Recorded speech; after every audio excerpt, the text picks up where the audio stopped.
मैं डॉक्टर राय आपसे बात इसलिए शुरू कर रहा हूँ, एक तो आप हम सब लोगों में सीनियर और ये जो एक कांग्रेस ने एक ऐसा लग रहा है, कहा तो नहीं गया है, लग रहा है कि अब कांग्रेस ने मन बनाया है कि अगले 3-4 साल संगठन पे काम करेंगे, पार्टी पे काम करेंगे, विचारधारा पे काम करेंगे और थोड़ा अकेले चल के अपनी पार्टी को क्योंकि देखिए, मुझे ऐसा लगता है कि आज, कल, परसों आप पोस्टपोन कर रहे हैं इस निर्णय को, लेकिन जो अंतिम लड़ाई होगी, अंतिम लड़ाई वोट की और वो विचारधारा की होगी और उसमें मतलब किसी भी इस देश के नागरिक को क्लैरिटी के साथ एक वो चाहिए विकल्प कि भाई ये आरएसएस की विचारधारा है, वो ऐसे-ऐसे कहती है, मनुस्मृति की बात करती है और एक दूसरी विचारधारा है जो कहती है कि ये देश संविधान से चलेगा, ये देश मनुस्मृति से नहीं चलेगा, इत्यादि, इत्यादि।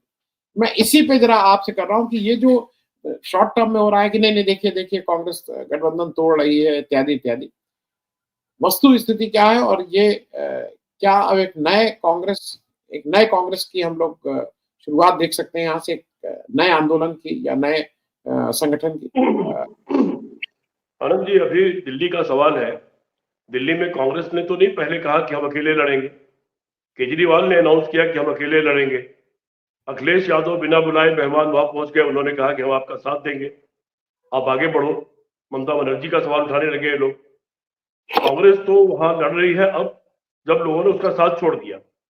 मिलकर लड़ने की बात कर रहे होते, फिर कांग्रेस अगर मना करती तो कहा जा सकता था कि कांग्रेस ने छोड़ दिया। कांग्रेस ने छोड़ा, बाकी लोगों ने छोड़ दिया। लेकिन यह भी सच है कि कांग्रेस पार्टी राष्ट्रीय पार्टी है, उसको बहुत झुक करके, दब के, अपमानित होकर के कोई समझौता नहीं करना चाहिए। यह भी सच है कि कांग्रेस पार्टी में संगठन पे काम की बहुत जरूरत है और यह भी सच है कि सैद्धांतिक बहस की उससे ज्यादा जरूरत है। विभिन्न मुद्दों पर हमारा सिद्धांत क्या है, धर्म पर हमारा सिद्धांत क्या है, अर्थशास्त्र पर हमारा सिद्धांत क्या है, समाज के बारे में, राजनीति के बारे में, सुरक्षा के बारे में, सामाजिक न्याय के बारे में, जितने भी सरोकार हैं समाज के, उन सारे मुद्दों पर सीधे सीधे क्लैरिटी तो होनी चाहिए। और आधा इधर और आधा उधर की जो बहुत राजनीति बहुत लंबे समय से चली है, उसका खामियाजा कांग्रेस पार्टी को लंबे समय के लिए उठाना पड़ा है।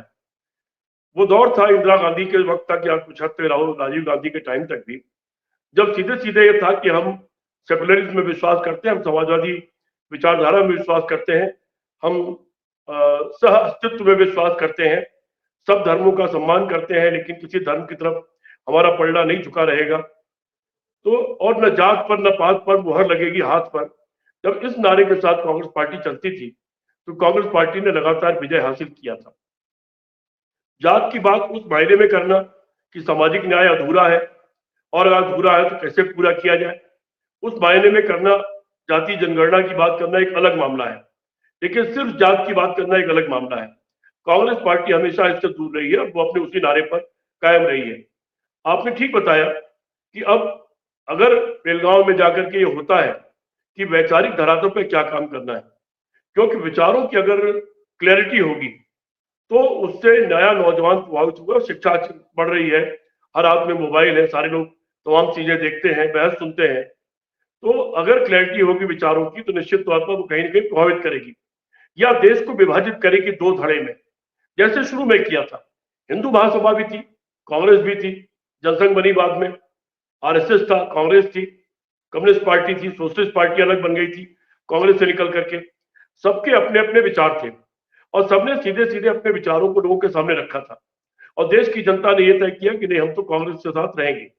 बाकी लोगों को भी कहीं कहीं अवसर मिला, थोड़ा थोड़ा मौका मिला, लेकिन मूल रूप से सारी जनता देश की वो कांग्रेस के साथ खड़ी रही और लंबे अरसे तक खड़ी रही। तो कांग्रेस को बड़ा काम करना पड़ेगा दोनों फ्रंट पर।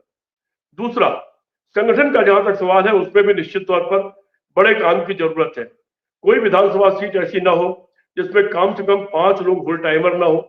अगर 5 लोग भी होल टाइमर, 500 की जरूरत नहीं है, 5 लोग भी, 5 कार्यकर्ता भी एक विधानसभा क्षेत्र में होल टाइमर की तरह काम करना लगे और 4 साल का टाइम हो या 2.5 साल का टाइम है, तो बहुत सारा काम किया जा सकता है। फिर वो हर गांव में पहुंच करके समझाने में कामयाब हो जाएगा एक बड़ी आबादी को कि कांग्रेस क्या सोचती है, कांग्रेस आएगी तो क्या क्या करेगी। अंतिम समय में घोषणा पत्र जारी करके जो कि पार्टी का वर्कर भी नहीं पढ़ पाता है, उसका कोई फायदा नहीं होता है।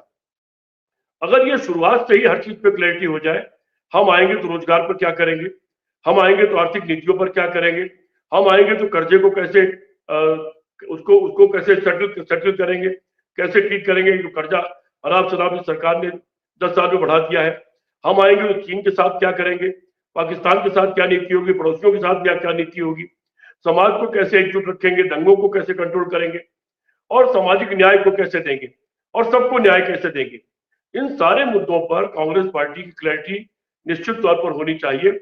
और अगर ये होने जा रहा है तो ये देश के लिए और जनता के लिए बहुत सुखद होगा ये, क्योंकि ये पार्टी इतनी पुरानी है, सरकार चलाने का इसको इतना तजुर्बा है। अभी भी तमाम लोग आपको हमको मिलते हैं जो कहते हैं साहब सरकार तो कांग्रेस चलाना जानती है, कांग्रेस की सरकार थी तो ये अच्छा था वो अच्छा था, तमाम लोग कहते हैं। लेकिन फिर कहते हैं लेकिन वोट डाल के करें क्या, ये तो हार जाती है। तो फिर आप कहते हो कि नहीं भाई वोट डालो तो नहीं हारेगी, लेकिन एक अविश्वास पैदा हो गया है। वो अविश्वास कहीं ना कहीं लोगों का तोड़ना पड़ेगा कि हार जाती है, और वो तभी टूटेगा जब वैचारिक आंदोलन और राजनीतिक आंदोलन दोनों साथ साथ चलेगा। और अगर कांग्रेस पार्टी बिलगांव की अपनी बैठक में ये ऐसे कुछ चीजें तय करती है, ऐसे मुद्दे तय करती है, तो निश्चित तौर पर कांग्रेस पार्टी का भविष्य भी सुखद होगा और देश के लिए भी वो एक सुखद समाचार होगा। जी आनंद जी। मैं एक चीज राय साहब, मुझे अभी एक मैसेज आया है, सूचना। आम आदमी पार्टी, ये एक प्रेस इन्विटेशन है। आम आदमी पार्टी में आए सैद्धांतिक व वैचारिक अवमूल्यन एवं कार्यकर्ताओं की उपेक्षा के साथ आए नीतिगत भटकाव को लेकर कल दिनांक 25 दिसंबर 2024 दिन बुधवार समय 2 बजे स्थान जंतर मंतर पर एक भव्य प्रदर्शन का आयोजन किया जा रहा है। आप सभी पत्रकार छायाकार बंधुओं से आग्रह है कि समय पर पहुंचकर हमें अनुग्रहित करें। ये आम आदमी पार्टी नहीं कर रही है, ये आम आदमी पार्टी के अंदर के जो कार्यकर्ता हैं जो उपेक्षा करते हैं। तो ये एक तरह से आपको भी पता है कि आम आदमी पार्टी में सब कुछ, एवरीथिंग इज नॉट वेल जिसको कहते हैं, पहली चीज। दूसरी चीज, मेरी एक दर्शक हैं, वो ये पूछ रही हैं कि मैं डॉक्टर राय आपसे स्पेसिफिक प्रश्न है कि isn't this संगठन problem a chicken and egg situation? Why anyone join as कार्यकर्ता in Congress when it is not exactly on a winning streak? Example in Gujarat, MP, Chhattisgarh. वो कह रहे हैं ये तो मुर्गी और अंडे वाली बात है कि आप कार्यकर्ता बनाएंगे तो आएंगे। और मैं इस पे एक चीज बस आपसे पूछ लूं, पहले तो ये मुर्गी और अंडे की बात क्या पहले होना चाहिए क्या बाद में, और दूसरा ये जो उत्तर प्रदेश में, भाई कम से कम हम बिल्कुल ठीक से कह सकते हैं, आप इसको तायद करें कि उत्तर प्रदेश में समाजवादी पार्टी का साथ आने का एक बड़ा कारण ये भी था कि मुस्लिम वोट बिल्कुल ठीक से कांग्रेस के पीछे खड़ा हो गया था इस बार, बिना इस उसके कि कांग्रेस को 10 वोट मिलेंगे कि 10 लाख वोट मिलेंगे। ये मन बना लिया था उन्होंने इलेक्शन से 6-8 महीना पहले कि हम कांग्रेस को ही वोट देने जा रहे हैं। क्या आपको लग रहा है कि कुछ उस तरह की संभावना दलित वोट को भी लेके, क्योंकि दलितों को अब धीरे धीरे समझ में आ रहा है, जब राहुल गांधी कह रहे हैं कि मनुस्मृति से चलेगा कि संविधान से चलेगा ये देश, जब वो कह रहे हैं जातिगत जनगणना होनी चाहिए, जिसको बीजेपी कह रही है नहीं इसमें कितनी खराब बात है, क्या क्या है, तो आज आपको लग रहा है कि धीरे धीरे ये जो दलित वोट है वो शिफ्ट हो रहा है। मायावती जी को मुश्किल बोलना पड़ रहा है, वो किसी तरह से कुछ करके अपने को प्रेजेंस कर रहे हैं कि नहीं भाई ऐसा नहीं है, गलत किया बीजेपी कैसे। ऐसी स्थिति में दलित वोट के बारे में बात कर लीजिएगा, और उससे पहले ये अंडा पहले कि मुर्गी पहले, डॉक्टर राय। आनंद जी, आप पार्टी कुछ लोगों के कंधे पर चढ़कर बनी थी। हमारे आपके मित्र आनंद कुमार, प्रशांत भूषण और योगेंद्र यादव, 3 लोग उसके थिंक टैंक थे, और अन्ना को खैर उन्होंने इस्तेमाल कर लिया, और अन्ना को आरएसएस ने इस्तेमाल कर लिया। आरएसएस के आंदोलन द्वारा चलाए गए आंदोलन से उसकी कोख से आप पार्टी निकल पड़ी। आरएसएस ने सोचा होगा केजरीवाल उनकी कठपुतली बनकर जैसे वो चाहेंगे वैसे चलाएंगे, कि ज्यादा तेज निकले, इन्होंने उसको धक्का बता दिया, अन्ना को भी छोड़ दिया, इन 3 लोगों को भी छोड़ दिया और आगे बढ़ गए। ठीक है, वक्त था, हालात होते हैं कभी कभी कि जो पार्टी कहीं नहीं होती वो सबको हरा करके जीत जाती है। राजेश जी ने बहुत अच्छी समीक्षा किया सभी प्रदेशों के बारे में, बहुत सारी जानकारियां मेरे लिए, खासतौर गुजरात की जो जानकारी इन्होंने दिया वो जानकारी मेरे लिए भी बिल्कुल नई थी, और उन्होंने बहुत साफ साफ सारे मुद्दे पर बात की। पिछले चुनाव का भी जिक्र किया आनंद जी। पिछले चुनाव में 2 घटनाएं घटी। एक दिन अखिलेश जी ने 60-65 प्रोमिनेंट मुसलमानों को मीटिंग के लिए बुलाया, बड़े नाम वाले लोगों को, और उस बंद कमरे की मीटिंग में, जो बंद हॉल की मीटिंग थी, उन मुस्लिम ने उनसे कह दिया कि नेताजी की बात तो अलग थी, आपकी अलग है, आजम खां उनका पूरा परिवार जेल में, आप क्या कर रहे हो, और विधानसभा चुनाव में हमने आपके पीछे पूरी ताकत लगा दी, लेकिन आप बीजेपी को नहीं हरा पाए, तो हम लोग तो अब राहुल गांधी के साथ जाएंगे। और उनके मुंह पे कह करके वो लोग वहां से चले गए। एक मीटिंग फिर हमने की थी, अजय राय जी के जो अध्यक्ष बन के आए थे, उनके अध्यक्ष बन के आने के बाद एक बैठक हमारे एक साथी ने ऑर्गेनाइज की, और उसमें भी करीब करीब 70-80 लोग या 100 लोग, और सब बड़े नाम वाले जो मतलब मुस्लिम चेहरे हैं उनमें मौजूद थे। उसमें ब्यूरोक्रेट भी थे, उसमें पूर्व वाइस चांसलर भी थे, उसमें धर्मगुरु भी थे, वो सारे लोग थे। और उन लोगों ने वहां ये कहा कि देखो, तो अब हमने फैसला कर लिया है, दूसरा वोट आपको कौन मिलेगा हमें नहीं मालूम, हमारा 100% वोट इस बार आपको मिलेगा, हमको ना आपसे गाड़ी चाहिए, ना पैसा चाहिए, कुछ नहीं चाहिए, अब आप कैसे लड़ोगे वो आप तय करो। तो ये हालात थे पिछले चुनाव के, बाकी कोई कुछ भी कहता रहे। दूसरा एक उदाहरण और दे देता हूं, मैं समाजवादी पार्टी में था, आनंद जी पार्टी का महामंत्री था, और उत्तर प्रदेश का उस बार चुनाव का प्रभारी भी था। 91 की बात है ये, अयोध्या कांड के बाद की। अयोध्या कांड के बाद समाजवादी पार्टी से लोगों को घृणा हो गई थी, हर गधे और कुत्ते पर आरएसएस के लोगों ने मुलायम सिंह नाम लिख दिया था। लेकिन मेरा सोचना था, मुलायम सिंह का कहना था कि साल भर कुछ न किया जाए, जनता बहुत खिलाफ हो गई है, कहीं निकलेंगे तो लोग धूल फेंकेंगे, पत्थर फेंकेंगे। मेरा कहना यह था कि न बैठा जाए, निकल लिया जाए। और फिर हम लोग निकल गए और एक भी दिन घर नहीं बैठे। पहला सम्मेलन मैंने किया आगरा में, बहुत बड़ा सम्मेलन था, और उसमें 14 लाख की थैली भेंट की, क्योंकि मुलायम सिंह के पास पार्टी चलाने के लिए पैसा नहीं था। पूरे कमिश्नरी 2 कमिश्नरी इकट्ठा करके और निकल पड़े तो फिर रणनीति बनी, और रणनीति बनी तो सरकार बना ली फिर दोबारा से, 1.5-2 साल के अंदर ही। वो निकल पड़ने का सवाल है सड़क पर। खैर तब के हालात में, इसके हालात में एक अंतर है कि तब निकल भी पड़ते थे। कल्याण सिंह की सरकार किसी बीजेपी की, तो वो घर में आपको रोकती नहीं थी, वो आप पर मुकदमे नहीं कायम करती थी, उसने सड़क पर निकलने पर पाबंदियां नहीं लगाई थी, धरना प्रदर्शन करने पर पाबंदियां नहीं लगाई थी। इन्हीं धरना प्रदर्शन से बीजेपी भी सरकार में आई है, उसी से वो पार्टी खड़ी हुई है। लेकिन बीजेपी ने पहले वो सीढ़ी तोड़ दी जिस सीढ़ी से चढ़ के वो आई है। धरना प्रदर्शन, आंदोलन, मटका तोड़, मटका फोड़, ये सारी चीजें। अब उसने रणनीति ये बना ली है, पता नहीं गुजरात के क्या हालत है, महाराष्ट्र के क्या हालत है, कम से कम उत्तर प्रदेश में तो हालत ये है कि आपके कहीं पता लग जाए कि आप कोई खाली अकेले भी गांधी जी की मूर्ति पे जाके बैठने वाले हैं, चुपचाप बैठेंगे दिन भर, तो आपको वहीं गिरफ्तार कर लेंगे।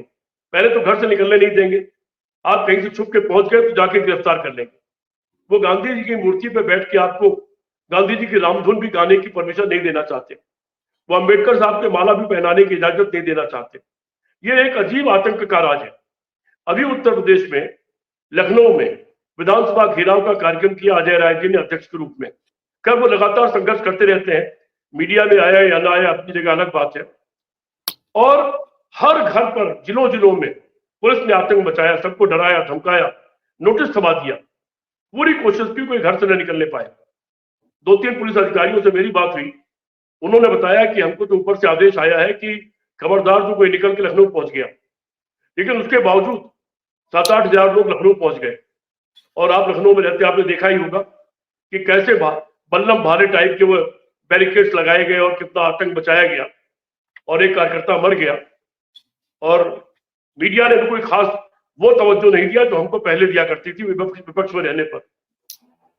आज ही मैंने एक पोस्ट किया है उसी सम्मेलन का, मंडली सम्मेलन का आगरा का, अपने फेसबुक पर। उसमें आप देखिए अमर उजाला जैसे अखबार में 1.5 पेज का कवरेज हमको मिला है, 1.5 पेज फुल कवरेज, 1.5 पेज तक पूरा कवरेज केवल हमारा उस दिन है, उस दिन के कार्यक्रम का। अब मीडिया हमको सपोर्ट नहीं कर रहा है, उसको दहशत में डाला हुआ है। जो अडानी अंबानी का मीडिया है उससे तो उम्मीद भी नहीं की जा सकती है। तो ये सारे हालात हैं। लेकिन इसके बावजूद अगर आप बिना बताए निकल लीजिए और कहीं भी भाषण देना शुरू कर दिए, फिर भले गिरफ्तार हो जाएंगे। हम तो करते थे, हमने ऐसे कार्यक्रम रखे, जागते रहो, कोई घोषणा नहीं, सिर्फ कार्यकर्ताओं को बता दिया कि एक बाइक का इंतजाम कर लेना, फला जगह चौराहे पर एक किनारे पर एक तखत रख देना, और वहां पहुंच करके अचानक भाषण देना शुरू कर देते थे। 100, 150, 200, 500 जो इकट्ठे हो जाए, फिर पुलिस रोके तो रोक ले, लेकिन कार्यक्रम हो जाता था। तो बिना बताए हर जगह हर समय, और उत्तर प्रदेश और बिहार में भी मैं धनंजय जी की बात से सहमत हूं।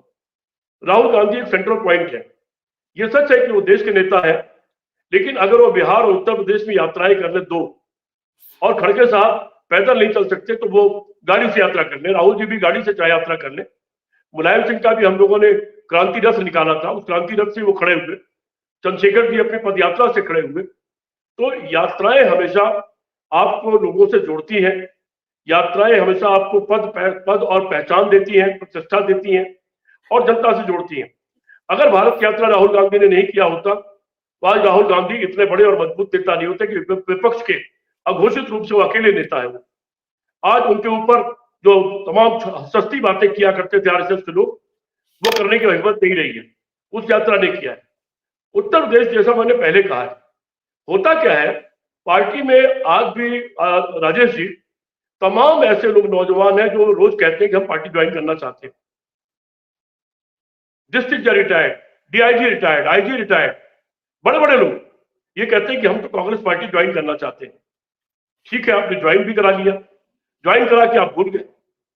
ज्वाइन जिसको कराइए उसको उसी दिन काम बता दीजिए, जो आपके पास आए, छोटा कार्यकर्ता बड़ा कार्यकर्ता सबको ज्वाइन कराइए और स्कूल कॉलेजों में दस्तक दीजिए। उसके बाहर एक कैंप लगाना शुरू कर दिए, मेंबरशिप कैंप। आप देखिए नए लोगों की पौध पैदा होती कि नहीं होती है। डॉक्टर लोहिया यही करते थे, वो विश्वविद्यालयों और कॉलेजों में लेक्चर देने घूमते रहते थे और उसी चक्कर में 1967 में देश भर में तमाम विश्वविद्यालयों में सबसे ज्यादा छात्र संघ के अध्यक्ष समाजवादी युवजन सभा के हो गए थे। आनंद जी को याद होगा सारी बात। और उसी के बूते पर अंग्रेजी हटाओ आंदोलन पूरे देश में एक बहुत बड़ा आंदोलन छात्रों का हुआ था। उतना बड़ा छात्र आंदोलन पूरे देश के पैमाने पर शायद फिर कभी नहीं हुआ। तो यह है कांग्रेस पार्टी की अपनी कुछ कमजोरियां हैं, उसको मैं मानता हूं। जो राजेश जी कह रहे थे मैं उससे पूरी तरह सहमत हूं और सहमत होने हुए बिना आप आगे बढ़ भी नहीं सकते। इन आलोचनाओं को और ये समीक्षा है, इसको आलोचना समझने के बजाय इसको टॉर्च समझना जरूरी है कि आपको एक टॉर्च दिखाई जा रही है, उसकी रोशनी में आगे चलने की कोशिश करिए। ये यूपी और बिहार को मैं मानता हूं उत्तर प्रदेश कांग्रेस का घर है। जब गुजरात में चुनाव हुआ था तो नरेंद्र मोदी से भी एक चीज सीख लेते हैं। वो 20 दिन गुजरात में जाके बैठ गए थे और गली गली चौराहे चौराहे पर पैदल चलने लगे थे, जगह जगह भाषण देने लगे थे। पूरा मुझे जहां तक ध्यान है शायद उन्होंने पूरे 20 दिन का समय गुजरात को दिया था, क्योंकि उनका प्रदेश है। अगर वो वहां हार जाते तो उनको कोई टके भाव नहीं पूछता। कांग्रेस पार्टी को भी समझना पड़ेगा कि उत्तर प्रदेश उसका घर है और यहां पर आपका खड़ा होना बहुत जरूरी है। क्षेत्रीय दल तो ये चाहते हैं, क्योंकि मैं क्षेत्रीय दल में रहा हूं और महत्वपूर्ण पदों पर रहा हूं, वो तो ये चाहते हैं कि बीजेपी जीत जाए लेकिन कांग्रेस न जीते। अंदर की बात तो ये है आनंद जी, चूंकि मैं रहा हूं साथ में, बीजेपी जीत जाए लेकिन कांग्रेस न जीते, क्योंकि कांग्रेस जीतेगी तो क्षेत्रीय दल खत्म होंगे। ये समझना पड़ेगा। जहां बहुत मजबूरी है वहां समझौते करने पड़ते हैं, लेकिन सम्मान के साथ। लेकिन अभी 4 साल का वक्त है। इन सभी वक्ताओं ने बड़ी अच्छी बात कही। अभी आपके पास प्रयोग करने का, सब तरह का प्रयोग करने का अवसर है।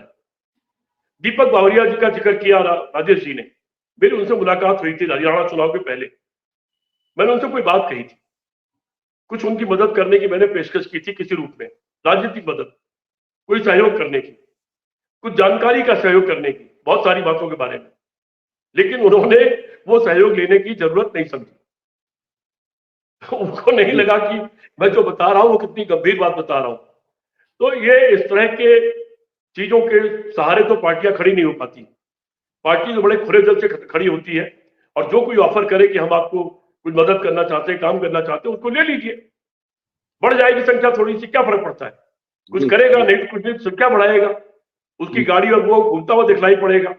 कांग्रेस पार्टी को इस तरह की बहुत सी चीजों की जरूरत है और मुझे लगता है कि उदयपुर के बाद बेलगांव में जो होने जा रहा है, हो सकता है कि वहां के चिंतन से कुछ नई चीजें निकले। जो आपने शुरू में अपने प्रोमो में कहा था कि सैद्धांतिक वैचारिक लड़ाई भी होगी, सिद्धांत की बात करना तो बहुत जरूरी है। आपने दूसरा दलित वर्ग के बारे में कहा। मैंने शायद एक डिबेट में आपसे कहा था, बीच में मैं 1 महीना आगरा रुक गया था अपनी किताब पूरी करने के लिए। आगरा जाटों लोगों की राजधानी है और इतनी बड़ी राजधानी है कि जब उनका दंगा हुआ था तो पीएसी भाग गई थी, आर्मी को फ्लैग मार्च कराना पड़ा था। वहां के जाटों लोग मुझे मिले, वहां के जाटों लोग मुझे मिले और कंक्लूड करिएगा भाई साहब, मैं आगे खत्म मैं कंक्लूड कर रहा हूं। जाटों लोग कांग्रेस से जुड़ना चाहते हैं, जुड़ते जा रहे हैं और जाटों लोगों का रुझान दिखाई पड़ेगा तो मुस्लिम और मजबूती से जुड़ेगा और दोनों मजबूत दिखाई पड़ेंगे और बहुत से लोग जुड़ेंगे। जी आनंद जी।